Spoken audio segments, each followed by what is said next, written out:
Fala galera do Ganoff Podcast, estamos diante hoje do autor do livro mais vendido de fisiologia do nosso país. Papel e caneta na mão, porque o homem vai abrir a caixa de ferramenta.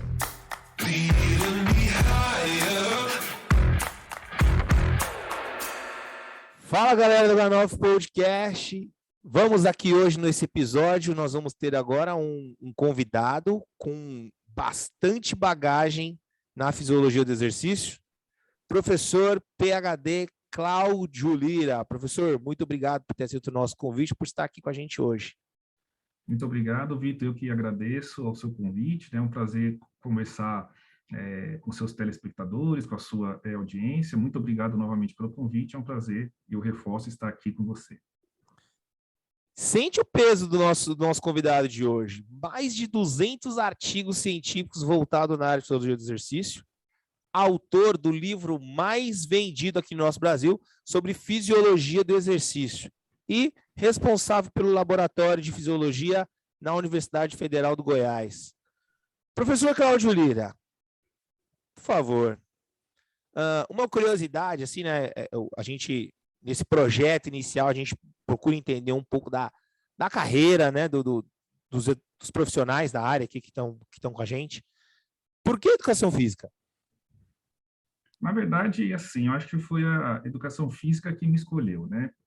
Primeiro, devo dizer e esclarecer que eu sou graduado em biomedicina, né?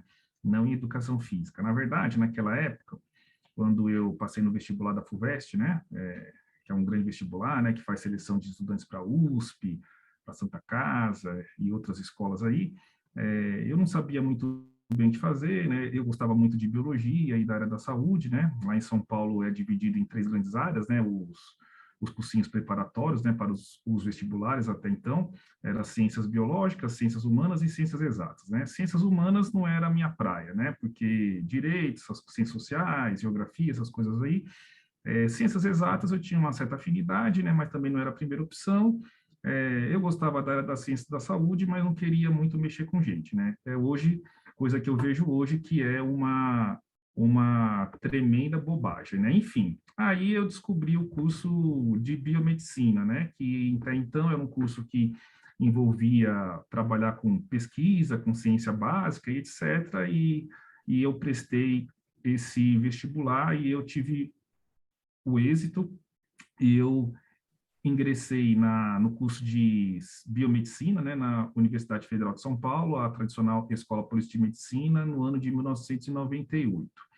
Bom, comecei a fazer o curso, né, primeiro ano, né, uma carga horária muito pesada, né, de anatomia, citologia, histologia, né, segundo ano, biofísica, né, até um pouco meio desgostoso com o curso, aí eu comecei a ter a disciplina de fisiologia, né, aí a coisa deu uma guinada, né, vamos colocar assim, na minha carreira de estudante até então. Né, tive neurofisiologia, fisiologia cardiovascular e chegamos na fisiologia respiratória. O que acontecia é que os professores de fisiologia respiratória do Departamento de Fisiologia da Escola Paulista de Medicina, eles também atuavam com fisiologia do exercício. Então, durante a disciplina, eles ministraram os conteúdos de fisiologia respiratória e fisiologia do exercício, aí eu tive uma luz, vamos colocar assim, no final do túnel. Caramba, é isso que eu quero fazer, né? Dentro da minha carreira profissional, tá certo? Então, eu fui atrás disso, né? Eu fui atrás dos professores, pedi uma chance de estágio, né? Diferentemente de outras carreiras, né? Como o curso de biomedicina lá da Escola Paulista era um curso naquela época, declaradamente para formar pesquisadores e professores universitários, né? Então, o nosso estágio, diferentemente de outras carreiras, é um estágio de iniciação científica, né? E isso as pessoas confundem, né? Porque, por exemplo, um aluno de educação física, ele faz estágio, ele vai atrás de uma academia, de um clube de futebol, de um clube de esporte, né? Então, quer dizer, é uma coisa um pouco diferente do que acontece no curso de biomedicina, pelo menos naquela época, né? E eu procurei, e eu solicitei ao professor daquela época, né, o professor Antônio Carlos da Silva, essa oportunidade de fazer um estágio, né? Que naquela época, de novo, eu reforço, era um estágio de iniciação científica, e ele me deu essa chance e eu comecei a acompanhar os projetos de pesquisa do laboratório, né, me envolver, né, com as atividades do laboratório, participar das reuniões científicas, né, onde são discutidos artigos científicos, os projetos de pesquisa, né, os delineamentos experimentais desses projetos, né, isso já foi no começo do terceiro ano, e aí eu comecei a me envolver, comecei a participar e etc. Uma particularidade também do curso de biomedicina que eu fiz lá na Escola Paulista é que o quarto ano ele era destinado exclusivamente para um estágio, né? E de novo um estágio aonde a gente tinha que fazer uma monografia, né? Que algumas faculdades chamam de trabalho de conclusão de curso, né? Então eu tive 2 semestres, né? Um ano letivo completo para fazer um estágio de iniciação científica, é onde eu desenvolvi um projeto de pesquisa, né? E aí no final do ano eu defendi esse projeto, etc, etc, né? Então, quer dizer, era um curso de graduação, né? Naquela época, pelo menos, é bastante diferente do que a maioria, provavelmente, do que estão me vendo e estão me escutando, fizeram, né? Bom, e aí o que acontece? Como o curso de biomedicina é para formar pesquisador e professor, é meio que mandatório, é meio que obrigatório a gente fazer uma pós-graduação, um mestrado e posteriormente um doutorado. E foi aí nessa que eu também entrei, né? Então eu me formei, né, em 2001. No final do ano de 2001, eu fiz o processo seletivo para o programa de pós-graduação em farmacologia. Depois eu vou explicar por que farmacologia, tá certo? E saí de férias, né? E o resultado saiu em 2002. No começo de 2002, fiz a matrícula e eu entrei no mestrado, tá certo? Vamos lá, por que o programa de pós-graduação em farmacologia? Naquela época, e até hoje creio que é assim também, né, pelas notícias que a gente recebe, os professores de fisiologia, do departamento de fisiologia, eles não têm um programa de pós-graduação em fisiologia ou ciências fisiológicas. Então, os professores do departamento de fisiologia lá da escola, eles orientam em outros programas de pós-graduação. Dentre esses outros programas, o programa de pós-graduação em farmacologia, né? Então, por exemplo, eu tenho colegas hoje que são professores lá na fisiologia que orientam no programa de pós-graduação em medicina translacional, programa de pós-graduação em neurologia, e são pessoas que trabalham com exercício físico, né? Então, naquela época, o meu orientador, ele era orientador do programa de pós-graduação em farmacologia, né? Pode parecer estranho, né? Mas isso lá não é estranho, é bastante claro e bastante solidificado por um motivo que eu vou dizer daqui a pouco, tá certo? Fiquem tranquilos aí. Bom, no mestrado, eu continuei o meu projeto de quarto ano, né? Lembra que o TCC lá do curso biomédico é um projeto de pesquisa, né? O que eu estudei durante o quarto ano e durante o mestrado? Os efeitos do exercício crônico, né, do treinamento, sobre a reatividade intestinal. E eu fiz isso com camundongos, com animais de laboratório. Da onde que surgiu essa ideia? Né? Todos vocês provavelmente já passaram por isso, ou já conhecem alguém que tiveram isso. Algumas pessoas, quando fazem exercício aeróbio, sobretudo corrida, tem aquela dor de lado, aquela cólica abdominal, que alguns falam que é o baço contraindo, vê só, fala que é porque respirou e engoliu ar, e não é nada disso. Na verdade, trata-se de uma contração da musculatura lisa que gera uma cólica abdominal. Então, de 20% a 50% dos atletas que realizam atividades aeróbias de longa duração, maratonistas, triatletas, ciclistas, se queixam desse tipo de situação, né? Que na literatura, em conjunto, é denominado de sintomas gastrointestinais, mas não é só cólica, né? Alguns atletas têm flatulência, perda de sangue nas fezes, perda de apetite, náusea, vômito e azia, sobretudo nos exercícios mais intensos, né? Enfim, e aí eu quis ver isso do ponto de vista mais celular, né? Mais funcional, né? Como a gente não conseguiria fazer isso em humanos, nós recorremos ao modelo experimental, né? com os animais de laboratório, e a gente utilizou os camundongos, né? E a gente viu, né, que depois de um certo tempo de treinamento, a reatividade intestinal desses animais diminuía, né? Ou seja, o exercício ele serve como um modulador positivo da função do trato gastrointestinal. E o que nós sabemos da literatura é exatamente isso, né? Então, por exemplo, constipação, né, a famosa prisão de ventre. Uma das formas de tratamento qualquer exercício físico, treinamento físico regular.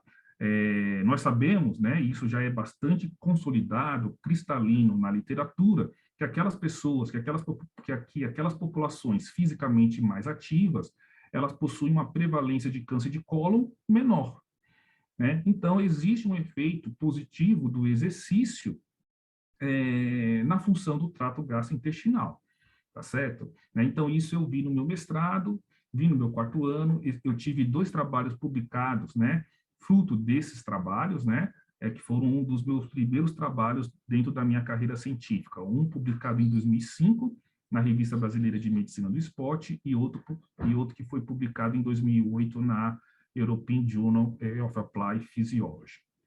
Aí eu defendi o mestrado,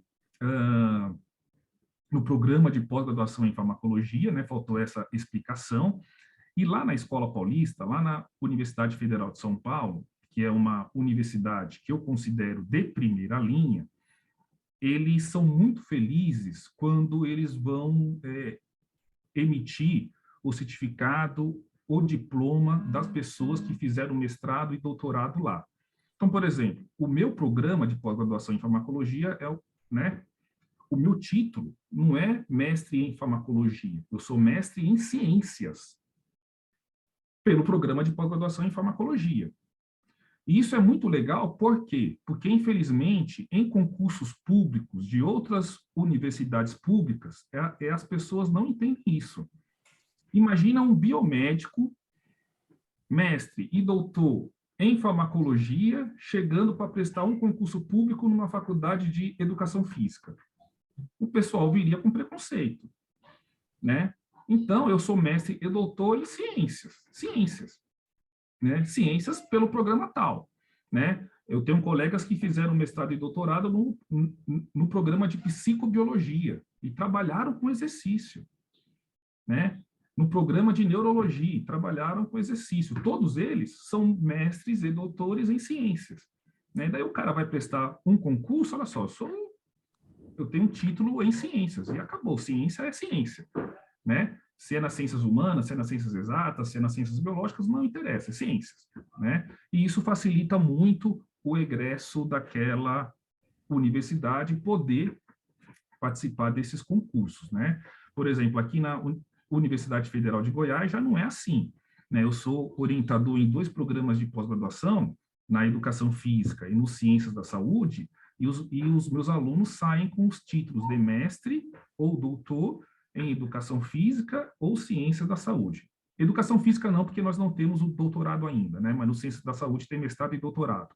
Mestre ou doutor em ciências da saúde ou mestre em educação física, né? Então, o que acontece? Às vezes, o camarada trabalhou com fisiologia, com anatomia, no programa de educação física, vai prestar um concurso na anatomia, e a banca pode ver com preconceito. Pô, você não fez, você veio da educação física, né? O que é uma tremenda bobagem, considerando que a ciência ela é uma condição, não vou nem falar uma área, é uma condição, é um evento, é uma manifestação multidisciplinar, e assim deve ser, certo?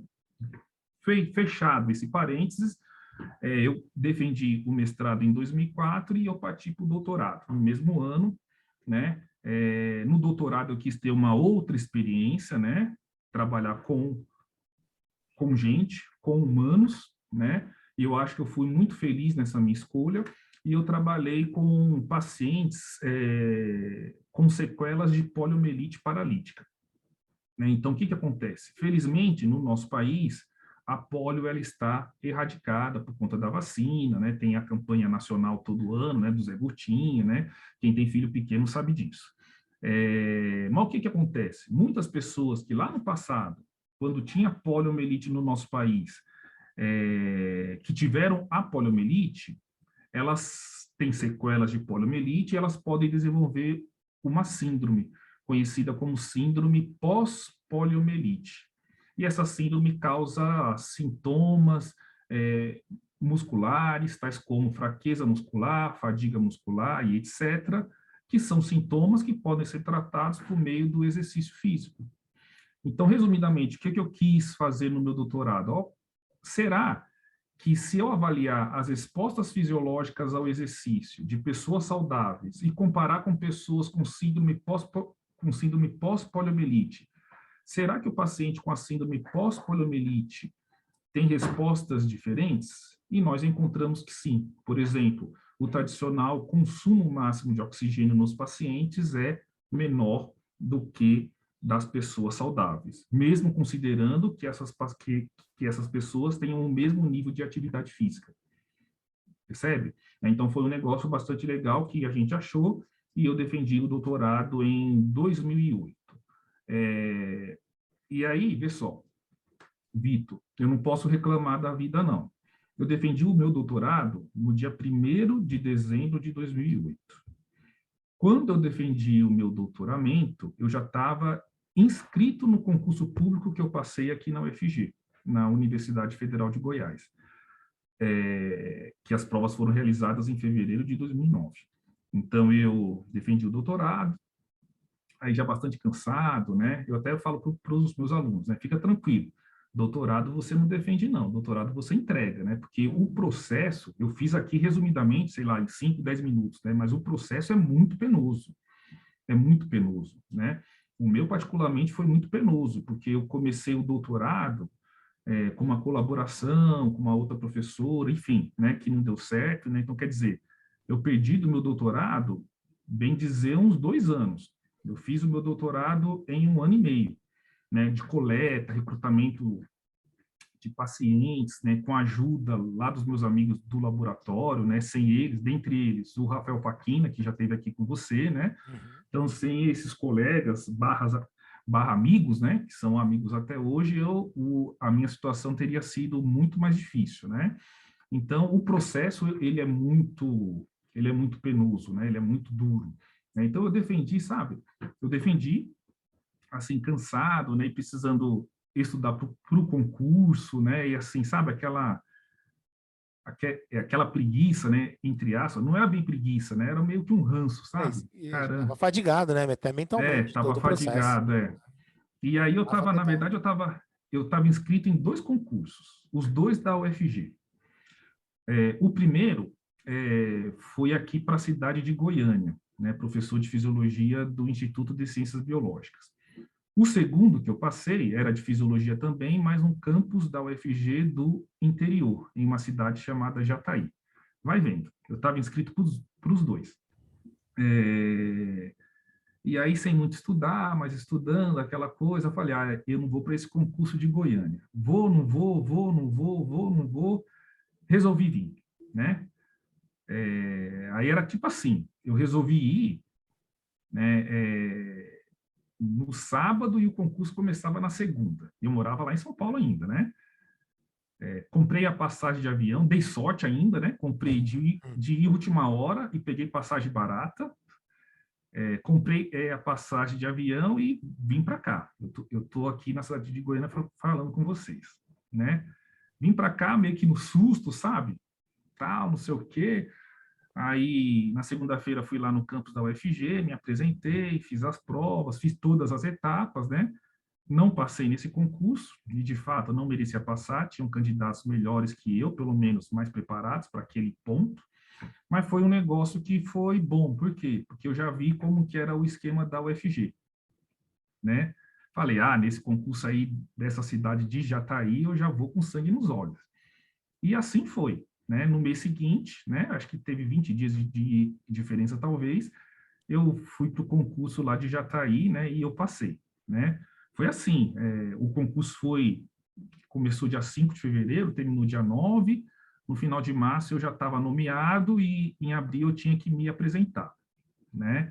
Eu nunca tinha pisado no Centro-Oeste brasileiro, não sabia nada aqui do Centro-Oeste. Sabia que tem a capital, Brasília, sabia que em Goiás teve o acidente do Césio, os mais antigos vão se lembrar, né, na década de 80, e para por aí, né? E daí eu migrei de São Paulo, a maior cidade do país, para Jataí, uma cidade de 90 mil habitantes, né? Bastante diferente, né? É diferente. Bastante diferente, né? E eu fiquei em Jataí de 2009 até comecinho de 2014, né? Por quê? Porque em meados de 2013, o pessoal de Goiânia, aqui da Faculdade de Educação Física e Dança, que é a faculdade que eu estou hoje, me sondou, olha, você quer vir para cá, tal.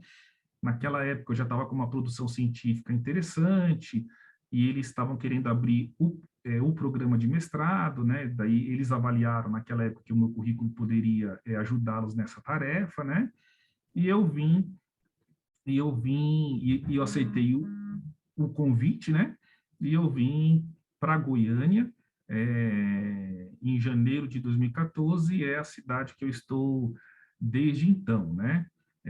E aí, resumindo, né? Nós conseguimos abrir o curso de mestrado aqui, né? Evidentemente que não foi só com a minha participação, né? A gente tem uma equipe bastante valorosa, né? Constituído por professores e professoras, né, bastante competentes, né, e a gente está aí com curso de mestrado. Quem tiver interesse, né, fica de olho aí no site da nossa faculdade, e os editais, eles são abertos todo ano, e será um prazer recebê-los aqui no Centro-Oeste brasileiro.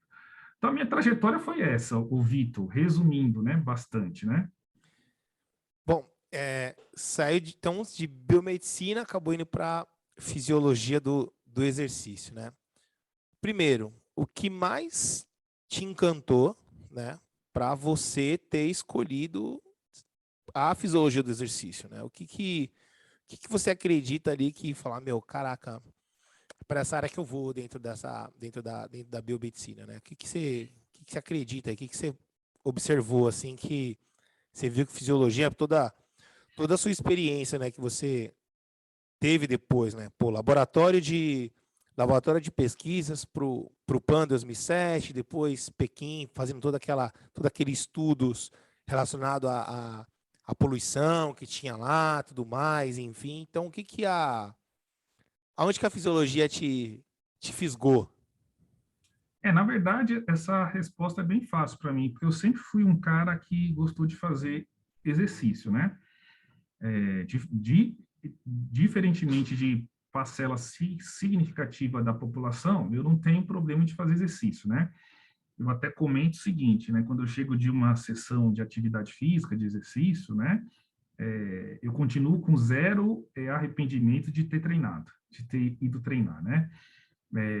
Então, hoje eu já fiz a minha sessão, já corri meia hora, já puxei, já fiz um pouquinho de musculação, né? A gente vai Boa, ficando velho, tem que tomar cuidado com isso também, cuidado. né? Tem que fazer tudo, né? Então, eu sempre fiz fazer exercício, né? Na verdade, quando eu era adolescente, vê só, eu fui vítima do que eu combato hoje. Eu sempre quis fazer musculação, mas a minha mãe não deixava.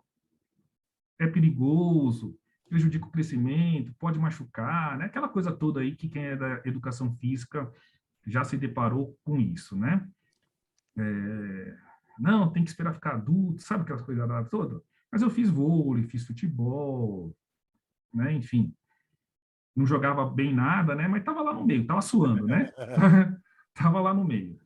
Aí, quando eu entrei na faculdade, a Escola Paulista tem uma atlética, né? Diferentemente de outros cursos de graduação, que a atlética é uma salinha, lá na Escola Um Paulista tem uma campus, pô. atlética, tem Pô. um clube, né? É como se fosse um Aham. clube. Pô. Tem quadra, o Vitor conhece, né? Piscina. Tem dois ginásios, tem piscina, tem sala de musculação, tem tatame, enfim, é um clubezinho, né? É um clube, Uhum. né? E aí, agora minha mãe não segura, não. Né? Aí eu comecei a fazer musculação, tal, meio sem orientação, né? Meio bem perdido, tal, enfim. E aí, quando chegou na fisiologia do exercício, falei, caramba, eu acho que vai unir as duas coisas que eu gosto, né? Fisiologia e atividade física, e eu entrei nessa aí, né? E eu estou até hoje e sem arrependimento também, né? Eu acho que se não fosse a fisiologia do exercício, eu arrisco a dizer talvez até que eu teria trocado de curso, não sei, né? Ter feito educação física ou medicina, né? Não sei. Não dá para saber, né? Essas coisas são coisas que Uhum. não dá para saber, né? E aí, depois que eu entrei no laboratório, teve tudo isso que você mencionou, né? Eu tive a chance de trabalhar, né? Porque o professor Antônio Carlos tinha esse contato com os comitês, né? Uhum. Trabalhar com esporte paralímpico, com esporte olímpico também, né? Então, só para vocês terem uma ideia, as avaliações fisiológicas dos atletas paralímpicos eram feitas no Departamento de Fisiologia da Universidade Federal de São Paulo. Então, eu tive chance de participar, né, fazendo os testes dos atletas que foram para as Paralimpíadas de Sydney 2000 e Atenas 2004. De atletas olímpicos, né, as avaliações fisiológicas da seleção brasileira, tanto feminina quanto masculina de handebol, eram feitas no laboratório, eu participei também. Teve dos Na Jogos época era o Olímpicos Antônio Carlos Gomes, que estava na preparação física? Antônio Carlos da Silva, Tá. é, Ele me deu aula na professor, Unifesp. deu, né, professor de fisiologia respiratória, né, muito É. competente. E aí, em 2008, o professor entrou em contato com o COB, tal, e aí ele tinha um projeto de preparação dos atletas brasileiros para as condições climáticas e ambientais de Pequim, né? Que Pequim, infelizmente, é uma das cidades mais poluídas do mundo e tinha essa preocupação de influenciar no desempenho físico dos atletas, né? Então, tinham testes, né, para tentar identificar os atletas mais suscetíveis, né, às condições, né, enfim, e, e aí também tinha um programa de tratamento, né, eu sei que o professor Antônio Carlos da Silva, né, com mais dois membros do laboratório foram para a China, né, durante os Jogos Olímpicos, né, então eu participei indiretamente desse trabalho, né, mas a gente teve participando das avaliações, né, de diversos atletas olímpicos e paralímpicos, né? Que animal. É, nesse período, né, que você. Então, quando você realmente decidiu, né? Fisiologia. Fisiologia do exercício vai ser o meu caminho dentro da biomedicina. Quais foram as suas referências, assim? Quem que você observava que você falava, pô, legal, esse caminho aqui eu acho que é um caminho interessante, ou essa linha de estudos, ou que esse pesquisador faz. Enfim, quais foram as suas referências, né? Quando você pensa assim, quem são as suas referências quando você pensa em fisiologia do exercício? Na verdade, essa pergunta é uma pergunta interessante, né? Porque, vê só, como eu já tinha na cabeça que eu ia virar um acadêmico, né? Eu ia tentar, né, virar. Felizmente deu certo, né? E eu ia tentar virar, e deu certo, né? A gente vai seguindo a linha de pesquisa dos nossos orientadores, né? Isso é até interessante para chamar a atenção de quem me vê e quem escuta, que é o seguinte: eu tenho um projeto de pesquisa, né? Eu vou apresentar esse projeto. Se você quer fazer mestrado e doutorado, sobretudo mestrado, pessoal, você tem que entrar. Quem entra na linha de pesquisa de alguém é o aluno, é o candidato.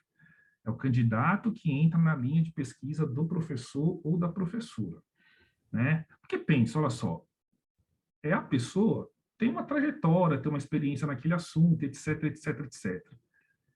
Em que pese você poder apresentar um projeto muito supimpa, muito bom, a pessoa não tem experiência naquele determinado assunto.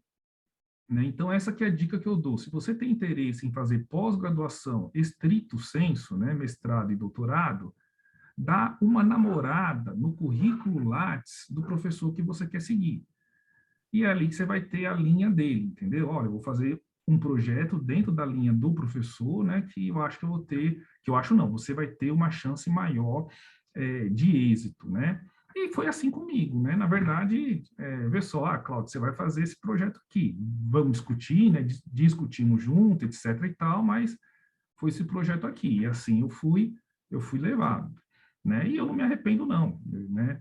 No doutorado, tinha grande parte dos membros do laboratório, né, estavam envolvidos com a síndrome pós-poliomielite. Então, eu me encaixei também nessa onda, né? Beleza, defendi o doutorado. Quando eu virei professor, aí a coisa muda, né?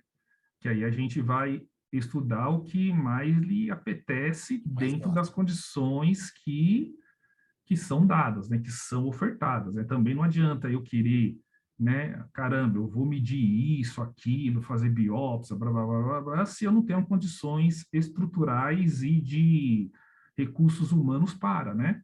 Para fazer isso, né? Então, aqui o que eu estou trabalhando hoje, né, especificamente? Eu trabalho com os efeitos do exercício sobre os transtornos de humor. Ansiedade, depressão, com a raiva, né? Então, todos os meus alunos, eles estão envolvidos dentro dessa esfera, né? Então, essa é a minha... Eu tenho, na verdade, duas linhas de pesquisa. Essa que estuda o efeito dos exercícios sobre ansiedade, sobre a raiva e sobre a depressão, né? Mais ansiedade, na verdade. E a segunda linha de pesquisa é que a gente estuda o ensino em ciências da saúde, basicamente em fisiologia e fisiologia do exercício, né? Então, todos os meus estudantes estão envolvidos numa dessas linhas de pesquisa, né? Não sei se eu respondi a sua pergunta, Vitor, que às vezes eu começo a falar, vai surgindo na minha cabeça os assuntos, eu começo a dar uma Não, viajada respondeu aqui. Se eu sim. estiver viajando, você me para. Não, que isso, respondeu sim. Professor, quando as coisas começaram a acontecer, né? Então começou a pesquisar, e aí começou o trabalho de mestrado, logo depois trabalho de doutorado, e aí depois o PhD. Mas durante esse processo como um todo, quando foi que você teve o primeiro indício que as coisas realmente estavam dando certo para você, dentro do que você imaginava de sua carreira, hein? Na verdade, de novo, foi quando eu fui aprovado no concurso público da Universidade Federal de Goiás, né? Aí, caramba, né? É, aí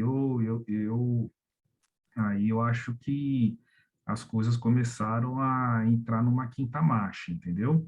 Legal. Porque toda aquela trajetória que eu falei, né, um pouco tempo atrás, né, do mestrado e doutorado, né, não é linear, né? Não foi linear.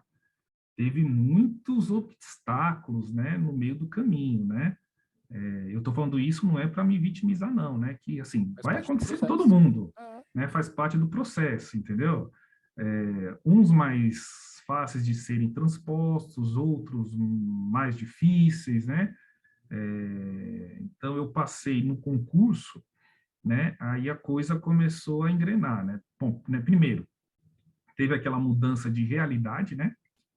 Você sai da maior cidade do país e vai para uma cidade de 90 mil habitantes, né? Então, quer dizer, não vou falar que foi um baque, né? Por que não foi um baque? Porque eu nunca escondi isso de ninguém, em que pese ser paulistano, sou nascido em São Paulo, mas chegou no momento que eu achava São Paulo bastante difícil, sabe? Putz, eu morava na periferia de São Paulo, então era ônibus cheio, era metrô cheio, era aquela... Bom, quem vive essa realidade sabe, né? Eu não preciso ficar explicando muito, né? Aí uma falta de qualidade de vida, né? Então, quer dizer, sair de São Paulo para mim, eu acho até foi que bom. foi Deus. Caramba, eu vou tirar esse cara daqui, porque senão esse cara vai Vai enlouquecer, enlouquecer. né? Então, o pessoal fala, caramba, você é doido, cara, sair daqui, ir para o interior do Brasil. Não, cara, doido é vocês que estão aí, né? Aqui eu tô muito bem, entendeu? Né? E assim, foi uma época, na verdade, Vitor, acho que vale a pena fazer esse parênteses, que teve muito concurso nas universidades federais. Por quê? Porque naquela época, eu não estou querendo politizar a nossa conversa, não, né? Mas o governo daquela época, né, o governo federal daquela época, em 2009, ele criou um programa chamado REUNE. REUNE é a sigla de Reestruturação e Expansão das Universidades Federais. Então, quer dizer, as universidades federais, elas, na média, dobraram de tamanho. Dobraram de tamanho, essa que é a verdade.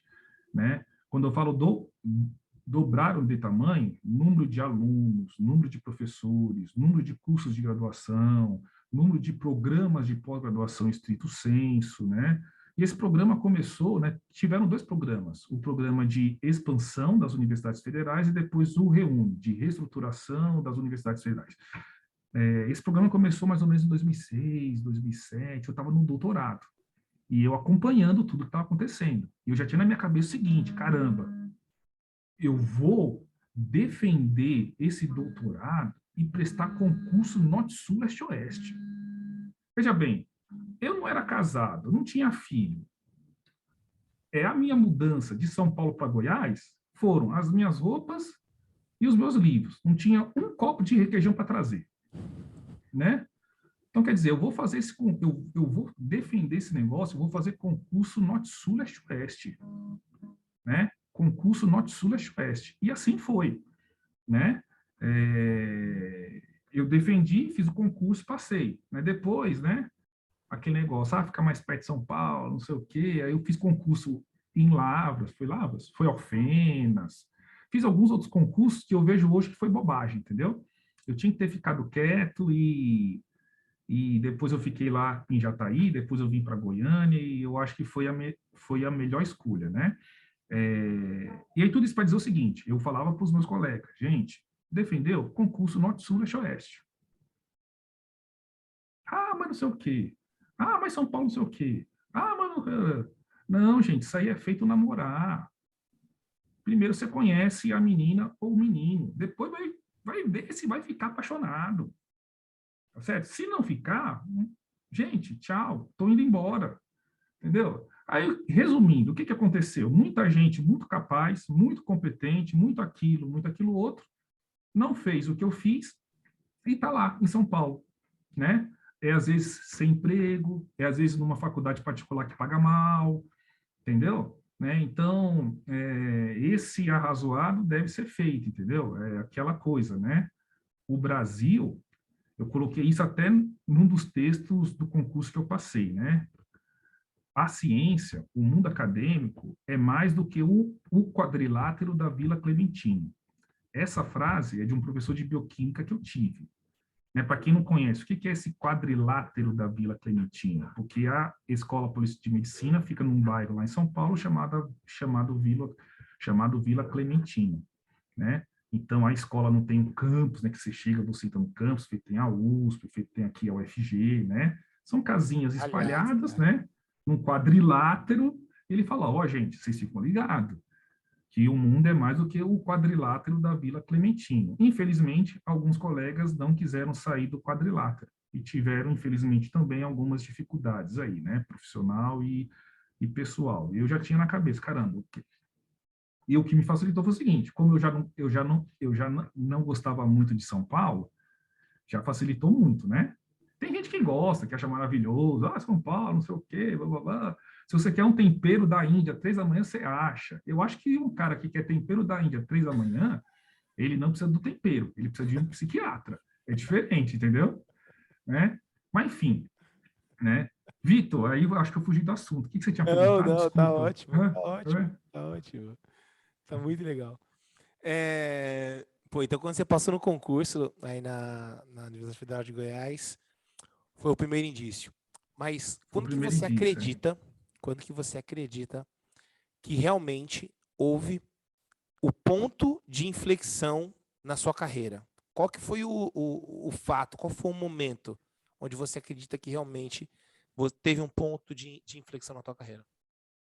O ponto de inflexão na carreira, para mim, é claro, foi nos anos de 2012 e 2013. Por quê? Porque até então, a minha produção científica, agora falando de ciência, tinha algumas coisinhas, mas não tinha muito, entendeu? Não vou colocar culpa em ninguém, não é nada disso, né? Mas, às vezes, nos vendem que fazer ciência é muito difícil. Nossa, é muito complicado, papapá. Gente, duvidem quando alguém fala para você que algo é muito difícil, né? O homem foi à Lua, imagina fazer coisa aqui embaixo, tá certo?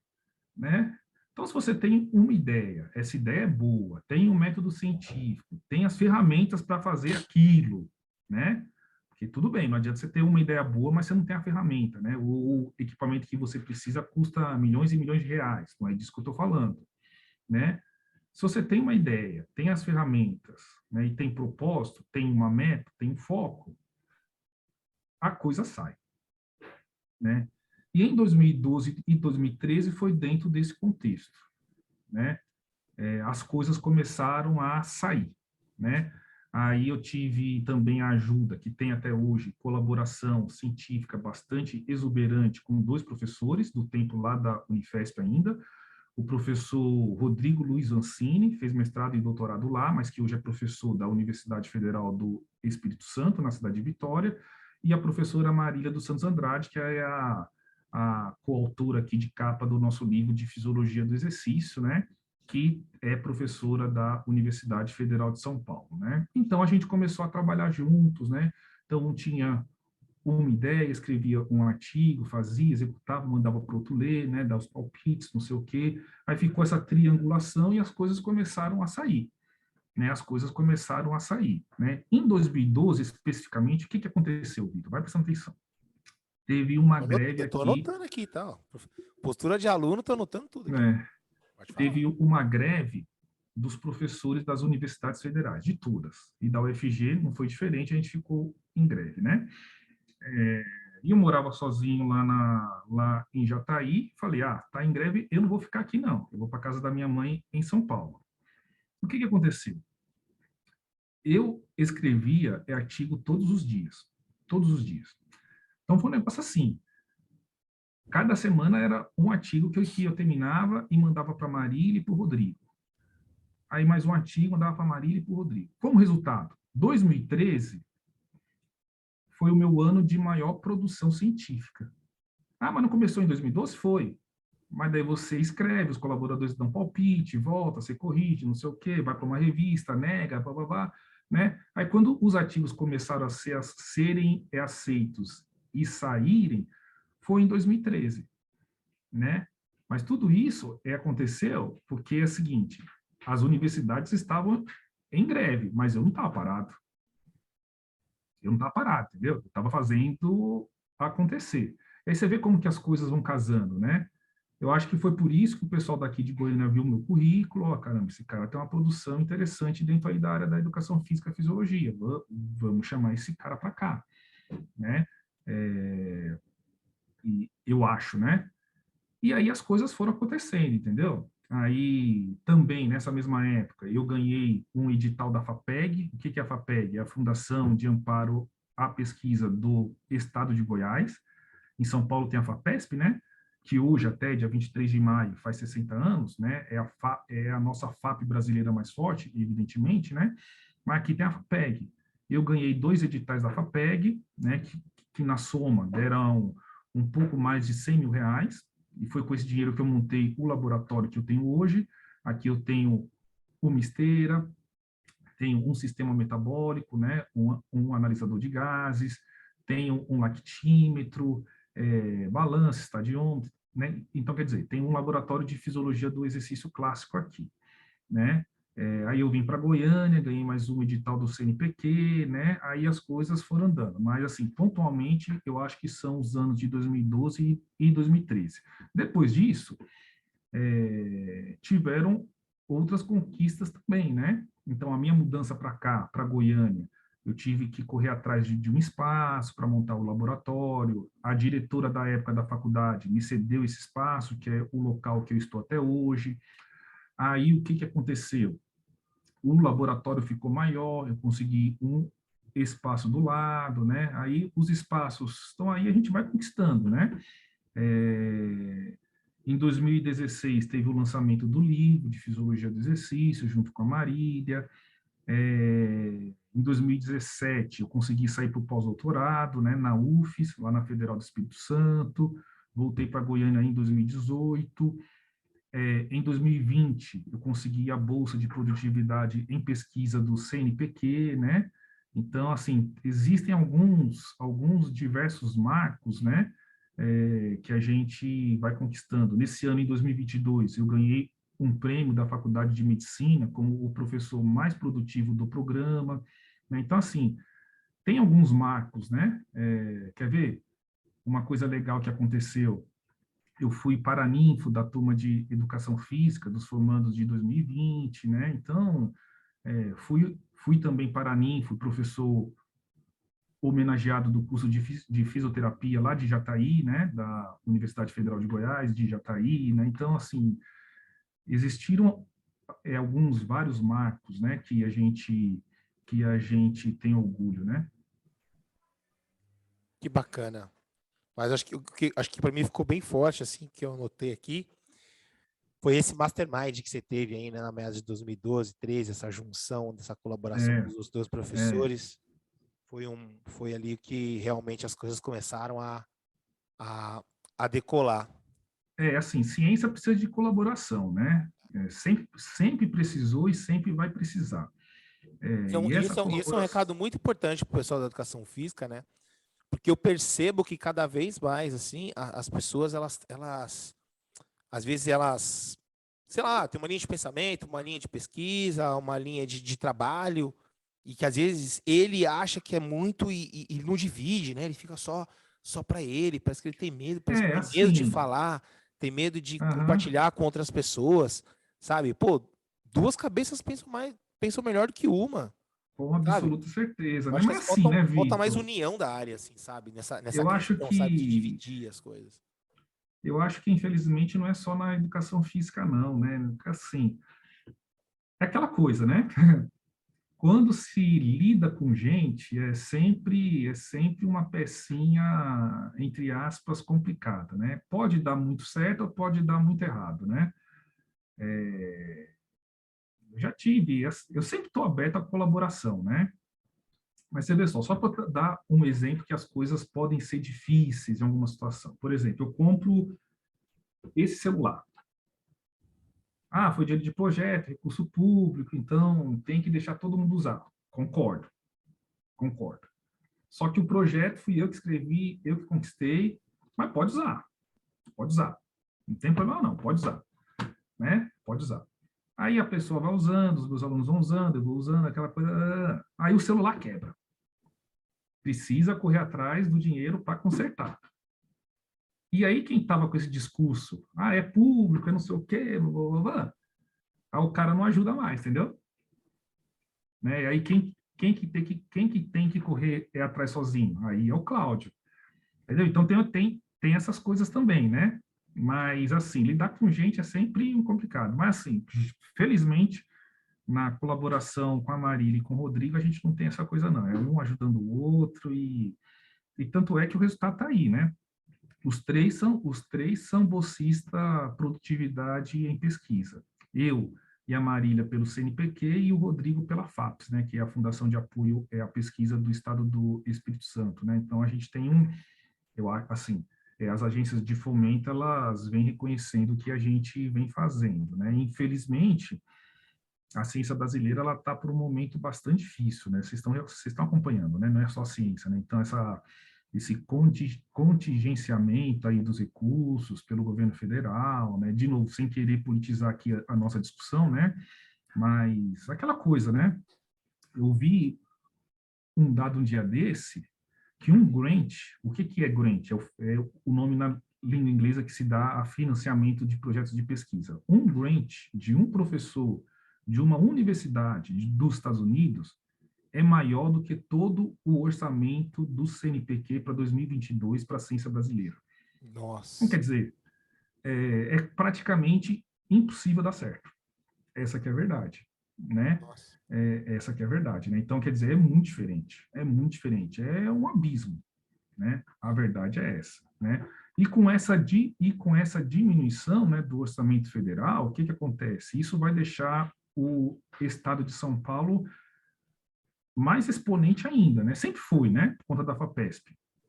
Então, a FAPESP ela é muito forte, né? Ela concede bolsa de mestrado, doutorado, financia projeto, né? Sempre foi muito bem gerenciada, né? E ela continua, né? Teve uma diminuição, teve por conta da crise aí que a gente viveu, né? Nós estamos vivendo, mas mesmo assim continua financiando o projeto, né? Do governo federal parou, né? Não é que diminuiu, né? Parou, né? Teve um edital no ano passado chamado edital universal, vê só, o meu projeto foi recomendado, mas eu não ganhei porque não tinha dinheiro para pagar todo mundo. Né? Então, a gente está nessa situação aí. Mas logo mais, se Deus quiser, vai melhorar. Se Deus quiser, vai melhorar. Muito bem, senhores. Nesse nosso primeiro bloco, nós entendemos um pouquinho aí da carreira, dos passos, né, que o professor Cláudio Lira trouxe, teve aí, partindo, né, da biomedicina para a questão da fisiologia do exercício. E no próximo bloco, a gente vai agora entender um pouco da cabeça do professor Cláudio Lira, onde ele faz todo esse seu conhecimento voltado aí para a linha de treinamento, voltado para a linha de pesquisa, voltado para a linha da fisiologia do exercício. Voltamos já para o nosso segundo bloco. Muito bem, senhores, vamos para o nosso segundo bloco aqui do nosso H9 Podcast. Professor Cláudio Lira, né? Dentro de toda essa expertise, né, de tantos anos dentro de laboratório de pesquisa, estudando essa questão da fisiologia do exercício, tá? Qual que é a sua visão, tá, sobre os aspectos do treinamento desportivo a partir de toda essa sua expertise dentro dos laboratórios de fisiologia do exercício? Um cara que está entrando agora, o cara vai entrar agora no âmbito do treinamento esportivo, cara. O que esse cara tem que estar atento? O que esse cara tem que observar na questão do treinamento esportivo como um todo? Sim, na verdade é o seguinte, um professor de educação física, um profissional que queira atuar nessa área, quer mexer com treinamento desportivo, o treinamento ele é aliado, está de mão dada, no mínimo, com a fisiologia e fisiologia do exercício, tá certo? Vamos lá, por que eu falei de outros profissionais? A prescrição do exercício, você vai lá, você vai fazer assim, assim, assim, assado, não sei o quê, blá, blá, blá, isso aí é um atributo legal de quem fez educação física. Nós não estamos colocando isso em discussão. Por exemplo, eu sou biomédico, se vocês me verem prescrevendo exercício, pode me denunciar. Eu não vou fazer isso porque eu não tenho a prerrogativa legal de fazer isso. O Vitor tem, né? Professor de educação física, personal trainer, né? Estudou, fez a pós-graduação, ele pode fazer isso, né? Mas os outros profissionais podem atuar auxiliando o Vitor, auxiliando os treinadores, né? Então, enfim, seja como for, o Vitor, os colegas dele, o biomédico, o médico de esporte, etc., né? Treinamento anda de mão dada com fisiologia humana e fisiologia do exercício. Por quê? A fisiologia é uma área que estuda mecanismos fisiológicos. Fisiologia do exercício é como esses mecanismos eles se comportam quando o corpo humano, quando o nosso organismo é submetido a uma condição de estresse metabólico chamada exercício físico. Né? Então, é aquela coisa que eu falo para os meus alunos, né? Se você quer fazer fisiologia do exercício sem ter feito fisiologia humana, grande chance de você se dar mal. O que eu falo de se dar mal é de reprovar. Até uma brincadeira que eu faço com eles, né? Olha, professor, eu não fiz fisiologia humana. Eu vou ter dificuldade com fisiologia do exercício? Vai. Pode ter certeza, vai. Porque fisiologia do exercício é uma continuação da fisiologia. Só que o corpo é submetido a um estresse fisiológico, um estresse metabólico, como você queira denominar, e esse estresse é chamado de fisiologia, né? Então, o treinamento, ele anda de mão dada com a fisiologia e fisiologia do exercício. A depender do esporte, o treinamento ele vai andar de mão dada também com a cinesiologia e com a biomecânica, né? Então, quer dizer, né, existe um gráfico que eu uso nas minhas aulas de estatística, que é um gráfico de correlação. O que ele mostra? Ele mostra o seguinte, que quanto maior o número de passos em uma corrida de 10 quilômetros, maior é a chance daquela pessoa ter uma lesão ortopédica, o que faz sentido. Os atletas de alto rendimento, eles dão muito menos passos do que um atleta menos treinado, um atleta recreacional. O comprimento da passada ele é menor, então quer dizer, um atleta de alto rendimento ele tem menos impacto durante uma corrida de 10 km, percebe?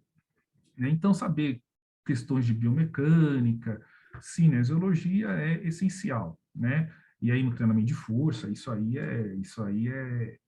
é algo bastante discutido. A depender da profundidade, né, por exemplo, no meio científico, no meio acadêmico, é interessante, e também, não só nele, mas para treinamento, para propósitos de saúde, é interessante você saber farmacologia. E eu exemplifico. Vê só, caramba, você é um personal trainer e você recebe uma pessoa que tem pressão alta, hipertensão arterial, hipertensão. Aí ele fala, olha, eu tenho hipertensão, o médico me receitou maleato de enalapril. O que é isso? Quais são os mecanismos de ação desse remédio? Né? Eu consigo, por meio do exercício, fazer com que esse paciente tenha diminuição da dose ou mesmo deixe de fazer uso desse medicamento? Né? Por exemplo, uma pessoa com ansiedade ou com depressão toma um ansiolítico ou um antidepressivo, né? E aí tem vários aí, né, disponíveis comercialmente, né? Quer ver? Paroxetina, Espran, né? Alprazolam, tem um monte, né? Quais são os mecanismos de ação básicos? Eu acho que uma pessoa, um profissional, um personal trainer que atenda pessoas de grupos especiais, que é como as pós-graduações, né? Aí especializações dão os nomes para esses pacientes, deveriam ter um conhecimento básico de farmacologia, né? E no esporte de alto rendimento também. Existem atletas que têm asma. E esses atletas vão ser tratados por um broncodilatador, né? Existem atletas que têm epilepsia, né? Existem drogas, tratamento farmacológico para epilepsia, né? Enfim, né? E aí, vindo mais para a pesquisa, né? Questões de biologia celular, biologia molecular e etc. Mas o mínimo, né? Eu acho que é essa a resposta que os nossos ouvintes e telespectadores querem, no mínimo é saber fisiologia. Infelizmente, nos cursos de graduação em educação física, raramente a gente vê disciplinas como farmacologia. O que é uma aula de farmacologia? Vê só, uma aula de farmacologia, na verdade, é uma aula de fisiologia. O professor faz um resumo de fisiologia, aí ele fala das classes de drogas e como que essas drogas vão alterar o funcionamento de um determinado sistema fisiológico. É isso. Né? É por isso também que a fisiologia, nos cursos de graduação da área da saúde, precede a farmacologia. Né? Na verdade, a linha pedagógica ela é igual. Um curso de graduação da área da saúde, seja educação física, biomedicina, medicina, sempre começa assim, com as disciplinas morfológicas, quais são? Anatomia, citologia, histologia, depois vem fisiologia, farmacologia, né? No caso da medicina, patologia, e segue. Né? Então, é uma linha de raciocínio. Né? Então, você precisa de um conteúdo, de uma disciplina prévia para conseguir avançar. Né? Então, no mínimo do treinamento, a gente deve saber fisiologia para conseguir mensurar a demanda fisiológica daquela situação, né? Daquele esporte, daquela atividade física, etc, etc, etc. Muito bacana. Anotado aqui. Professor, experiência, né, que você teve, Olimpíadas de 2000, Olimpíadas de 2004, Pan-Americano em 2007, estudos aí relacionados às Olimpíadas de 2008. Como que você enxerga, né, tendo toda essa experiência, aí, como você disse agora, a questão do alto rendimento, como que você enxerga, dentro daí da sua atuação, como pilares fundamentais quando a gente pensa na questão assim do alto rendimento? Como que o senhor enxerga que seja extremamente importante? O cara precisa realmente agora entender com a maior profundidade. Aí você está falando do ponto de vista do profissional, né? Do ponto de vista do profissional, exatamente. Aí o que acontece? Aí vocês têm que ter vamos colocar assim, uma habilidade que eu não preciso ter aqui dentro da universidade. para além de saber treinamento, fisiologias, conhecimentos básicos de cinésio, biomecânica, precisa também saber lidar com gente. Essa que é a verdade, entendeu? Então, imagina você, né, um profissional bem formado, competente, lidando com um cara que ganha milhões de reais por ano, né? Então, você precisa saber lidar com gente, né? Precisa saber, não vai achando que você vai chegar lá, olha, eu sou o professor doutor fulano de tal, formado nas melhores escolas do país, o cara vai te olhar, cara, não, cara, não é assim que funciona, não. De jalequinho, todo engomadinho, barbinha bem feita, né? Então, é outro meio, é outro meio. Nem no meio acadêmico isso está servindo, tanto é que eu não estou, olha só, a minha barbinha aqui não está bem feita, né? Imagina se você vai trabalhar com um cara que ganha milhões, não sei nem se é milhões, né? Milhares de reais por ano, né? O cara tem a equipe dele, essa que é a verdade, né? Então, você entrar dentro desse meio, né, tem que ter essa habilidade de lidar com gente, tem que saber lidar com gente. Lógico, tem que saber também ter os conhecimentos técnicos, bem consolidados, né? Isso aí, quer dizer, todas essas pessoas, esses profissionais que estão aí nos grandes times, né, nas grandes equipes, né, não é qualquer um, são pessoas que sabem o que estão fazendo, mas a pessoa também sabe lidar com gente, né? Ela tem o jeito de chegar, tem esse, né, que o pessoal chama de inteligência emocional, né? Né, uma inteligência emocional, porque vai ter situações chatas, né, terão situações chatas, né, vai lidar com egos. Então, isso eu acho que, infelizmente, os bancos escolares não ensinam. Eu não tive esse treinamento. Eu aprendi meio que na marra. Essa que foi a verdade, entendeu? E, na verdade, essa situação eu estou meio que aprendendo ainda, viu? E eu não sou o fera neném nisso, não. Né? Às vezes eu me deparo com situações, né? Que eu tenho uma resposta lá naquele momento, mas depois eu penso, caramba, eu acho que eu vacilei, eu acho que eu deveria ter feito assim, não sei o quê, pá, né? Enfim, né? Então, são coisas que eu acho que são coisas que é um tipo de treinamento que a gente não tem nos bancos escolares, infelizmente, né? Eu acho que a universidade, de uma maneira geral, ela está muito preocupada com conteúdos técnicos, o que de fato é bastante importante, mas alguns outros tipos de treinamento deixam a desejar, né? Até um pouco fugindo do assunto, Vitor, mas se você me permite, né? Então tem questão de empreendedorismo, finanças pessoais. Um personal trainer hoje, o que ele é? Ele é um empreendedor. Ele tem uma empresa, que é ele, né? Tem os seus alunos, então quer dizer, ele tem que gerenciar o combustível da moto, do carro, o material que ele vai comprar, a taxa da academia que ele vai pagar. Se chover, não vai treinar no parque, tem que ter um plano B, o aluno vai cancelar, se cancelar vai ter que repor, né? Então ele vai demorar mais para ganhar, né? Então, quer dizer, como que gerencia tudo isso? O cara tem que aprender na marra. Eu não sei se você teve, Vitor, ou se você aprendeu na marra, né? Assim, o que Buscar que eu vejo conhecimento, pô. o que que eu vejo dos meus alunos é que eles fazem curso, às vezes, depois fora da universidade, não sei o quê, mas aprender na marra, né? Então é isso, eu acho que tem que saber lidar com gente. Show de bola. Além de todo esse conhecimento Tem que ter o fisiológico, conhecimento, mecânico, e tudo mais, exatamente, saber lidar com pessoas é extremamente fundamental. Professor, é, dentro de toda essa experiência, né, que você tem voltado nessa questão da fisiologia do exercício, né, de pesquisa, de análise de dados e tudo mais, o que você enxerga que é uma tendência ou já é uma realidade dentro desse âmbito do treinamento esportivo, de performance e tudo mais, que você acredita que as pessoas elas não podem negligenciar ou já estão negligenciando? Sim, essas coisas de novas tendências, na verdade, o que que eu vejo Se é aí, que tem, né? pois é, eu acho que a nova tendência é sempre meio já batido, né? Então, quer ver?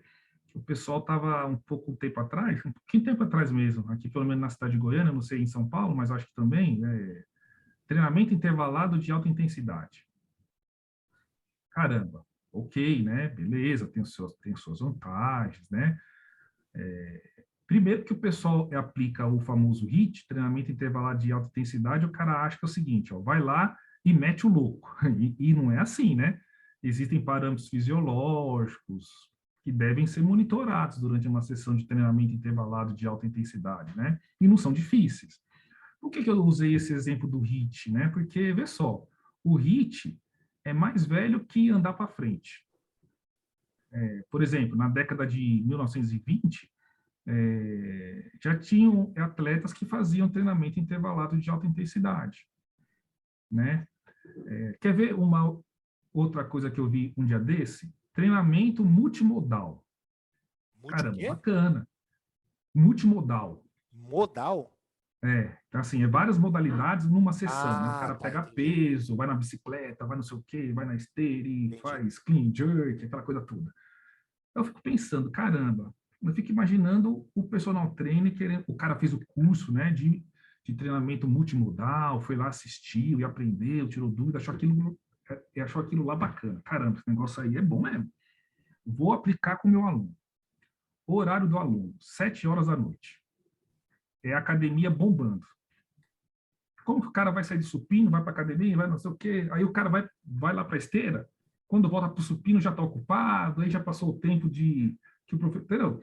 Então, quer dizer, tem que, eu não sei se tem novas tendências assim, é agora, o que tem é surgimento de novas informações científicas, né?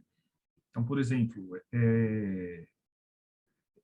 hoje nós sabemos que o músculo em exercício ele libera substâncias, não é só o lactato. Tem uma substância chamada irisina, que é um hormônio, né? Então, quer dizer, isso é um avanço. Nós sabemos vê só, isso é uma coisa que eu falo em aula, eu vou falar aqui para vocês. Existem evidências progressivamente mais consistentes mostrando que o lactato tem efeito antidepressivo. Então, será que aquele seu aluno de personal que toma um antidepressivo, faz tratamento com psiquiatra, será que esse cara não tem que fazer um treinamento de maior intensidade para aumentar a concentração plasmática de lactato? Aí sim, aí você está fazendo uma prescrição de exercício baseado em parâmetros científicos. Ah, não, mas por que você está fazendo isso nesse seu aluno? Não, porque tem esse artigo aqui que mostrou que o lactato tem um possível efeito antidepressivo, né? Então você bate, né, na cara do cara, né? Eu tô fazendo assim porque eu participei de uma banca recentemente que um dos membros da banca, né, falava isso, ó, bate a informação científica na cara da pessoa, entendeu? Né? Não é porque você acha, porque eu sei o quê, né? Enfim, por que você selecionou fazer na bicicleta e não na esteira? Porque aquele aluno, ele tem queixa de dor no joelho, ele tem um sobrepeso. Então, para não piorar a situação dele, vamos fazer na bike, né? Enfim, feita aquela coisa da musculação, né? Treinar até a falha. Verdade, né? Pô, mas imagina, aí pega uma pessoa sedentária, você fez o curso lá, treinar até a falha, vou detonar, evidência científica. Aí, no dia seguinte, o cara não está podendo nem andar. Né? Não pode nem levantar o braço. E o cara é um cirurgião dentista. Como que ele vai trabalhar, entendeu? Você perdeu o aluno. Então, quer dizer, esse bom senso, entendeu? Eu acho que é mais importante do que ficar preocupado com o curso da moda, com palestrante da moda. Tem bons palestrantes? Tem pessoas excepcionais, entendeu? Mas tem muita gente que eu vejo que está vendendo o mais do mesmo, né? E assim, será que aquilo se aplica para a sua realidade? Eu sempre tenho essa preocupação, né, quando eu vou dar aula aqui para os meus alunos da graduação. Quer dizer, eu falo de VO2 máximo, de sistema metabólico, pá. Mas o cara que vai estar na linha de frente, ele não vai ter acesso a isso, porque é muito caro. Então, eu sempre faço esse paralelo. Ó, o VO2 máximo é assim, beleza. Vamos lá para a prática? Como que é lá na academia de ginástica? Como que você pode medir? Ó, você pode medir o VO2 máximo por meio desse teste. Você não vai medir diretamente, você vai estimar, né? Se depois de 2, 3 meses o VO2 máximo estimado melhorou, caramba, o seu treinamento foi bem executado, né? Então, assim, tem que fazer eu acho que de novo, né? Eu sempre defendo o seguinte, tenha a base bem sólida, né? Conceitos de fisiologia, treinamento, né? Bem sólido, que o resto vem, entendeu? Você consegue construir um prédio muito alto, né? Agora, não adianta você querer saber métodos avançados de treinamento de força, drop set, biset, rest pause, não sei o quê, blá, blá, blá, blá, blá, blá, se você não sabe enunciar nenhum dos princípios básicos do treinamento. Princípio da especificidade, princípio da adaptação, princípio da sobrecarga progressiva, princípio da conscientização, entendeu? Enfim, né? Tem que saber o básico. Porque se você sabe o básico, você sabe avançar, né? Você tem conhecimento para avançar, né?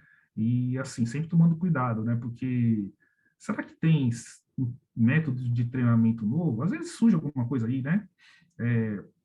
Mas tem que ver se aquilo não é mais do mesmo, né? Não foi reembalado. Não foi reembalado, entendeu? Exatamente. Aqui, às vezes, é reembalado, né? Sim. Geralmente acontece muito, né? Há uma reembalagem de algum método, de algum processo. Como você mesmo disse, né? O É, HIIT. Já tem o It já ciência de tem. 1920. E é Eu, vendido quando eu agora corria, como grande solução do momento. eu fazia HIIT, né? Mas não era esse nome, era tiro. Hoje é treino de tiro, né? Agora é HIIT, né? Teve a moda aí do treino Tabata, né? É, Enfim, né? É dentro desse princípio, né? show. Professor, quando você para pensar hoje, né? Pô, tudo que você viveu, tudo que você teve de experiência, tá? Na tua vida, pensando desde lá do processo da graduação até hoje, já na faculdade, pós-doutorado e tudo mais. O que você gostaria de saber lá na sua graduação que você acredita que poderia fazer uma diferença aí na tua carreira? O que você gostaria de saber lá atrás, que você já sabe hoje? Sim, eu acho que é de novo, né? Nessa questão de lidar com gente, a questão de comportamento, né? Então, por exemplo, a história de procrastinar, a procrastinação é a pior das coisas que pode existir para qualquer carreira, entendeu? É, Evidentemente que lá na graduação eu era muito novo, tal, né? Eu gostaria de ter mais informações, né? Eu acho que hoje é muito mais fácil, né? Tem aí a internet, né? Tem Google, tem YouTube, né? Tem esse canal aqui seu, né, Vitor? Quer dizer, então, se a pessoa quer ter informação, hoje é muito mais simples do que era na minha época, né? Na minha época, por exemplo, eu tinha que ir numa lan house e pagar um tempo de internet. Eu não tinha internet em casa. Hoje nós temos internet aqui na palma da mão, né? Pelo celular, né? Então, quer Exatamente. dizer, a informação eu acho que é um dos bens mais preciosos que a gente tem disponível, que de fato ela pode mudar, entendeu? O rumo das coisas, né? Enfim, né, por exemplo, se eu tivesse feito biomedicina numa outra universidade, talvez eu não teria tido acesso à informação da fisiologia do exercício, eu tinha seguido uma outra carreira, né? É. Então, o simples fato de eu ter tido contato com professores de fisiologia respiratória, mas que trabalhavam com fisiologia do exercício, fez um total diferencial, entendeu? Para mim, né, para minha carreira, né, profissionalmente, pessoalmente, enfim, eu acho que essa questão de não procrastinar. Tem uma meta, vá atrás, entendeu? Sim, tudo bem, o seu planejamento pode não dar certo, pode, né? Mas caça aquilo que você traçou, entendeu? Tem que caçar aquilo que traçou, né? Tem que ir atrás de informação, conversar com as pessoas, né? Com as pessoas certas, né? Não faz tudo que a manada está fazendo, né? Até coisa que quem fala isso é o pessoal do mercado financeiro, né? Às vezes a manada não está correta, enfim, né? Mas eu acho que procrastinar, ir atrás do objetivo, vai demorar, às vezes vai demorar. Às vezes pode vir mais rápido, pode. Isso que eu vejo hoje também no pessoal, nos mais novos, eles querem uma coisa muito imediata, né? E não é assim, né? Quer dizer, para eu chegar do ponto lá no começo da graduação, em fevereiro de 98 até hoje, né, 23 de maio de 2022, quer dizer, foram 98, 2008, 2018, mais de 20 anos, né, 24 anos, né, é muito tempo, entendeu? Uhum. Eu tinha 18 anos, né, naquela época. Hoje eu tenho 43, entendeu? Então não é imediato, né? E olha Processo. que eu fiz tudo, graduação, já entrei no mestrado, terminei mestrado, fui no doutorado, né? Passei no concurso no ano seguinte, né? Imagina quem dá um tempo, né? Ah, termina o mestrado, vou dar o tempo. Aí se dá tempo, meu amigo, é a pior das coisas, entendeu? É, Ou faz de uma vez, porque aconteceu daí... isso comigo.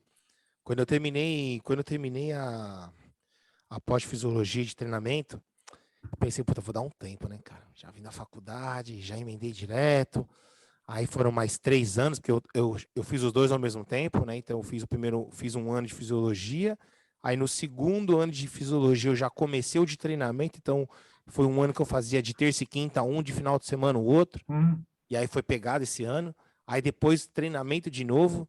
E aí tava fazendo já uns cursos já também direto, assim. Eu falei, ah, não, vou dar um tempo, cara. Vou dar um tempo, porque foi uns 3 anos, assim, que sem fazer algo mais formal, né? Tinha uns cursinhos de atualização. Puta, cara. Quando eu e para voltei, aí eu fui voltar, fazer fiz o NAR, né, em São Paulo, lá com o Irineu. Nossa, cara, pra engrenar de novo. é difícil, é difícil. Nossa senhora, foi a pior coisa que eu fiz.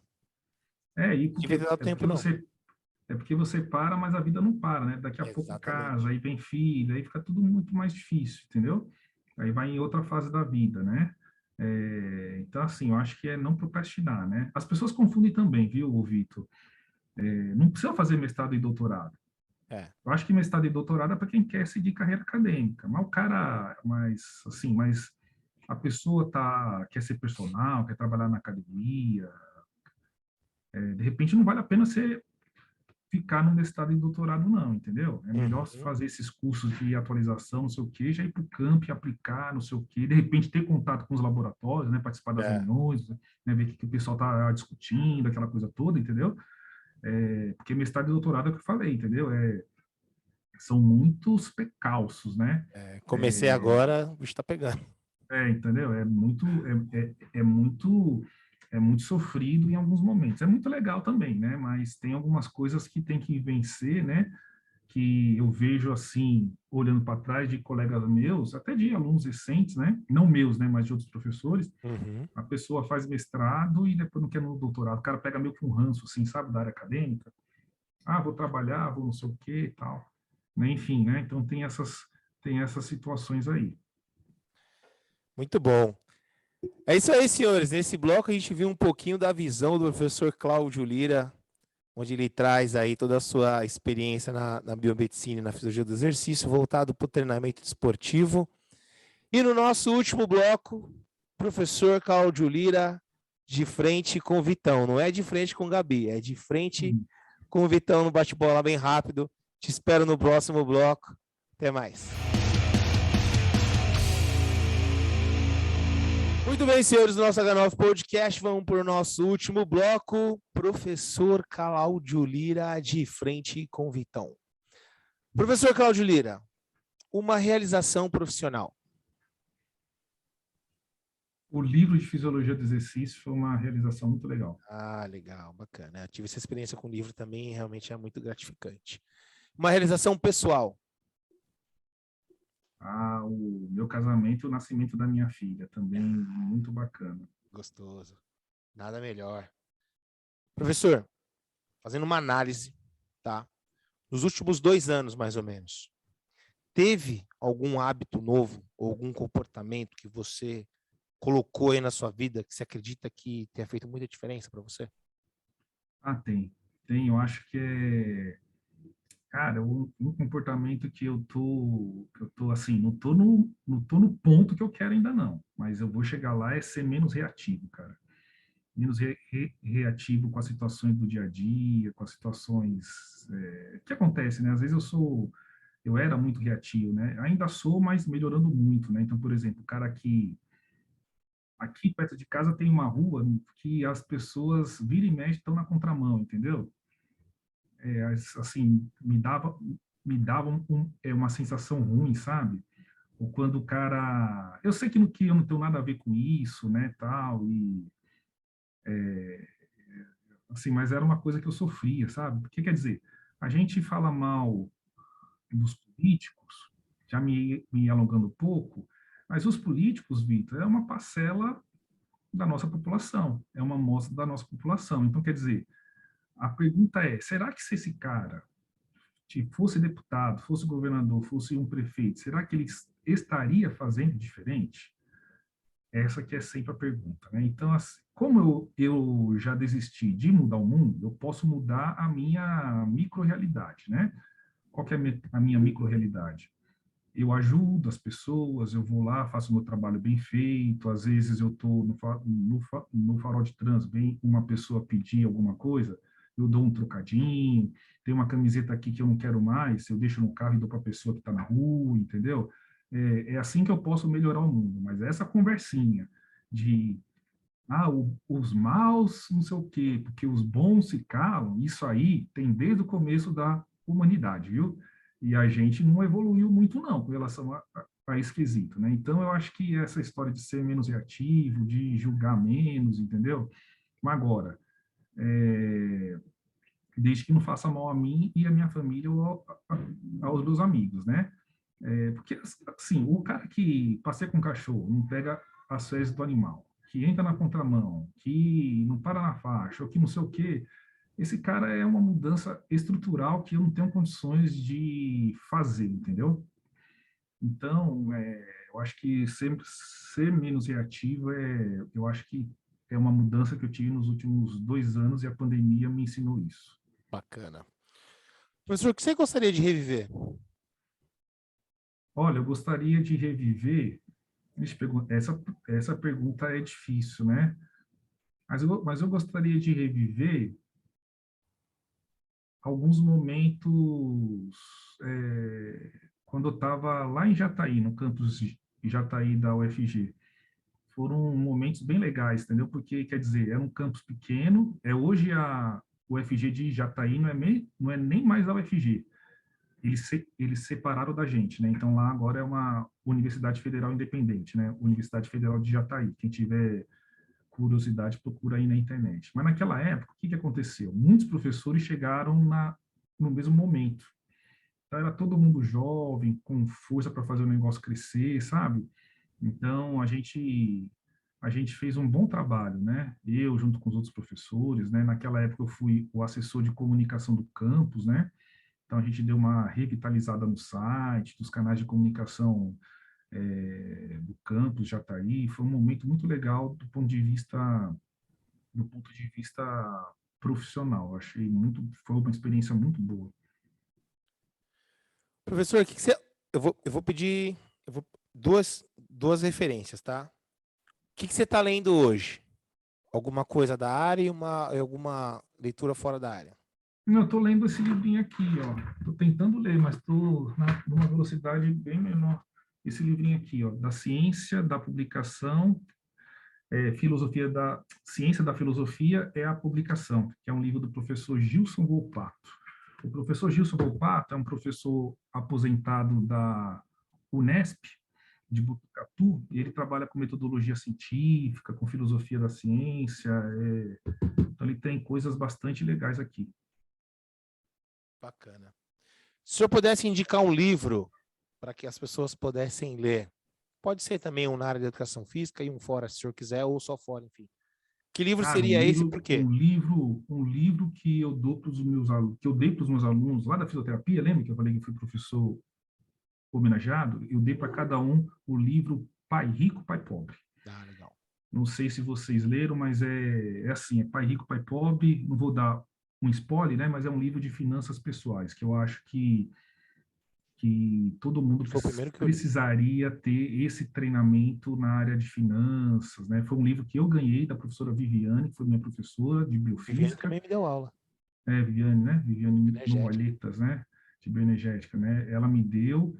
Foi um livro que eu fiquei. Depois eu leio isso. Depois, quando eu comecei a ler, falei, nossa, eu sou muito burro, eu faço tudo errado, né? Então, foi um livro também que mudou minha vida, na verdade, viu? Assim, do ponto de vista de como lidar com dinheiro, né? Essas coisas todas que eu acho não, tenho certeza que é algo importantíssimo que todo mundo deveria ter um treinamento sobre.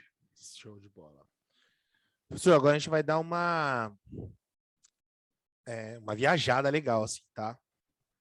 Se você pudesse sentar para jantar com mais 3 pessoas, seja ela viva ou morta, quem seria e por quê? Jantar vivo, nossa, difícil também, viu? Jantar para bater um papo, assim. 3 pessoas, sendo Rapaz, ela viva ou morta, quem seria e por quê? eu acho que, nossa, agora você me pegou pesado. Tinha que ter combinado antes, mas deixa eu pensar aqui. Deixa eu pensar. Eu acho que eu ia pegar um membro de cada esfera. Vamos lá. Vamos lá. Eu ia pegar um membro da. Eu ia pegar alguém profissional, um professor que já faleceu, um professor de farmacologia que eu tive, professor Roberto Frussa Filho. O Frussa, como a gente chamava ele na graduação, ele era um professor de farmacologia muito querido pelos estudantes, inclusive por mim. E no doutorado, né, lembra daquela colaboração que eu falei para vocês, tal, tal, tal? Eu tive um probleminha lá com uma professora e quem me salvou, quem me indicou uma outra professora, etc., foi o Frussa. Então, resumidamente, sem o Frussa, a minha casa tinha caído. Essa é a verdade, né? Então, o Frussa, sem sombra de dúvida, eu acho que tinha caído. Uma outra situação, que aí eu não vou falar o nome, se vocês me permitem, é uma professora também da escola, que o que acontecia? Até por volta de uns 20 e poucos anos, eu era muito gago. Eu ainda sou meio gago, né? Talvez vocês tenham percebido alguma coisa aí, alguma falhinha aí. E aí, o que aconteceu, Vitor? Um professor da escola, não, vamos te levar lá na fono da escola, pá, não sei o quê, pi. Vamos te levar na fono da escola para ver se tem um tratamento, não sei o quê. Aí eu fui, né? Quer dizer, meus pais não tinham dinheiro para pagar um tratamento de fono, depois eu fiz, né? Depois eu fiz, tanto é que eu tô aqui hoje, né? Esse convite aqui do Vitor, imagina, falar com essa fluência que eu falo hoje era praticamente impossível. Praticamente impossível não, era impossível, né? E aí eu fui lá falar com essa professora, tá? Olha, eu fui indicado aqui pelo professor tal, não sei o que. Ah, tô sabendo, tá? Né? Aí ela começou a conversar comigo, para resumir, o que ela falou para mim? É difícil, né, Cláudio? Você contrataria um advogado gago? Você contrataria um professor gago? Não sei o quê? Então, fala para ela que eu estou aqui hoje, professor associado de uma universidade pública, bolsista de produtividade em pesquisa do CNPq, mais de 200 artigos publicados, e eu estou aqui, eu venci, para olhar nos olhos dela e falar isso. A terceira pessoa, cara, eu pensei agora, e assim, vocês vão entender por que eu pensei agora. Lembra da história do muito reativo, que eu acabei de contar para vocês, né, que eu estou tentando ser? Eu sou avaliador do MEC também, do Ministério da Educação, de cursos de graduação, tal, né? Então, antes da pandemia, agora mudou, né, por conta da pandemia, mas antes da pandemia, as, as, as avaliações dos cursos de graduação eram presenciais, né? Eu acho que vai voltar a ser, né, depois que tudo isso passar, né?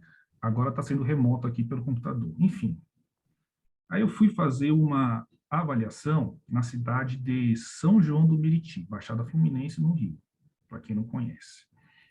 E o voo que o MEC comprou o voo errado. Para resumir, eu tive que ir um dia antes, né? Eles me ligaram aqui, ó, oh, professor, nós compramos errado, se for mudar vai ficar muito caro, aquela coisa toda, tem como você ir um dia antes? Eu fui. E o voo saiu de Goiânia, eu acho que nem foi direto, nem lembro. Acho que foi para São Paulo, daí São Paulo trocou de avião, fez conexão e eu desci no Rio pelo aeroporto do Galeão, o que fica lá na Zona Norte, né?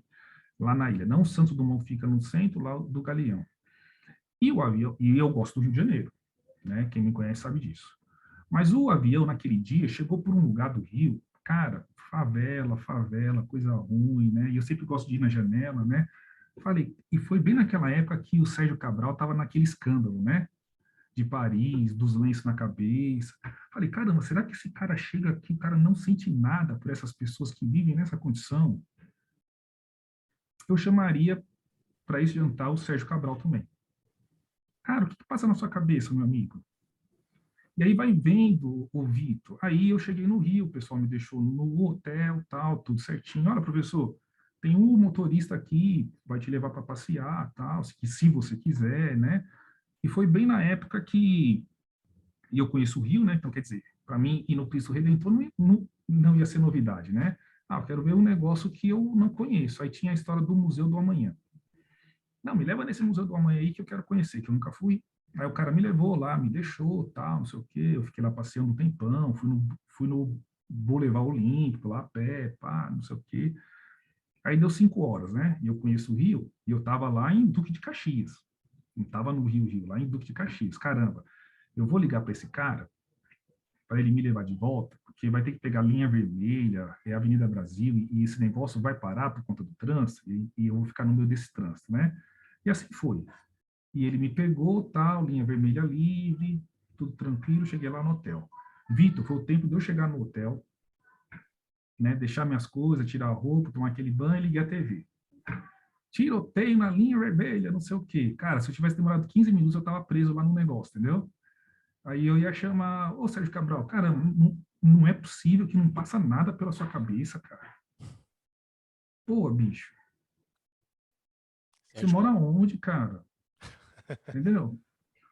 Mas isso aqui eu pensei agora. Talvez daqui a 5 minutos eu ia colocar mais alguém no jantar, mas eu acho que ia Ô, ser esse. professor. O Beleza. Roberto Frussa Filho, né? Assim, uma gratidão. Aquela professora A X. professora, para X. ela ver a bobagem que ela falou e o ponto que eu tô, e o Sérgio Cabral, assim, para dar uma Dá uma satisfação aí para a cobrada. sociedade brasileira, né? Que é assim, eu tô hoje sou funcionário público, os meus projetos são financiados pela sociedade brasileira, né? Então a gente deve muito é, satisfação à sociedade que nos financia, tá bom?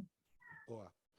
Professor, que mensagem que você deixa aí para os novos entrantes, para os estudantes que estão aí chegando na... Ah, isso aí é simples de responder. A nova mensagem é o seguinte: sempre faça o seu máximo. Pode ser que o seu máximo não seja o melhor, mas será o seu máximo. Será o seu máximo. Entendeu? Sempre faça o seu máximo. Né? Se o seu máximo não for o melhor possível, paciência. Na próxima vez você vai melhorar, mas você vai continuar fazendo o seu máximo. Entendeu? Tenha na cabeça, você é o melhor professor de educação física do mundo. Né? Você é o melhor professor universitário do mundo. Né? Eu vou tentar fazer o meu máximo, tá certo? Eu acho que o nosso país está precisando disso, né? Aqui é complicado, né, Vitor? Aqui a gente é cobrado por serviço de excelência, mas nos entrega um serviço de quinta categoria. A verdade é essa, né? Então, quer dizer, falta excelência em tudo. Pessoal, um dia desse eu fui tirar dúvida do, do Isofix, né, do carro, né, para aprender a cadeirinha da minha filha. Eu fui na concessionária que vende o carro, não fui no Zé da Esquina, fui na concessionária que vende o carro. Daí chamaram lá a pessoa, o cara não sabia, não tinha a menor ideia do que eu estava perguntando. Cara, entendeu? Um carro da Honda, concessionária da Honda, vai tirar uma dúvida, né? O cara não tinha a menor ideia. Sabe o que é? Não sei, tá? Mano, como que é? Entendeu? Então, assim, é complicado, né? Os caras cobram para o serviço de excelência e nos entregam quinta categoria. Né? Então, é o seguinte, faz o seu máximo, pode ser que o seu máximo não seja o melhor possível, mas foi o seu máximo. Show. Professor, para finalizar, tá? Todo mundo vai ler isso que você vai trazer para a gente agora. Em todos, qualquer via, vai ler pelo celular, vai ver pela televisão, vai ver no outdoor, no para-choque de caminhão, qualquer lugar, mas ele vai ver. Uma frase ou uma filosofia que você tem de vida e que você gostaria de compartilhar com as pessoas. Assim, tem uma frase que eu coloquei até na minha tese de doutorado, né? Que é a frase do filme do Rock Balboa, que não é bem assim, então eu não vou lembrar certinho, né? Mas é um negócio assim, não importa o quanto você apanhe, o importante é seguir em frente, né? Então a gente apanha muito na vida, entendeu? De vários, apanha demais, né? Eu já apanhei, assim, não apanhar fisicamente, entendeu? Não é isso que eu tô falando, não. É levar porrada, levar sambada da vida, né? O Vitor já levou, todo mundo, vocês estão me escutando aqui, agora o importante é seguir em frente. Não importa o quanto você apanhe, tem que seguir em frente, entendeu? Então tem que seguir em frente. Show de bola. Professor Cláudio Lira, muito obrigado por ter gravado, ter participado do nosso H9 Podcast. Fiquei muito feliz, muito contente, um bate-papo muito gostoso, muito instrutivo, muito descontraído. E fica com Deus e muito obrigado por tudo aí, viu? Eu que agradeço, Vitor. Muito obrigado por esse convite. Foi muito bacana conversar com você e com seus telespectadores do YouTube e com seus ouvintes do podcast. Muito obrigado mesmo. É isso aí, senhores. Mais um episódio do nosso H9 Podcast. Um forte abraço e até mais. Tchau, tchau.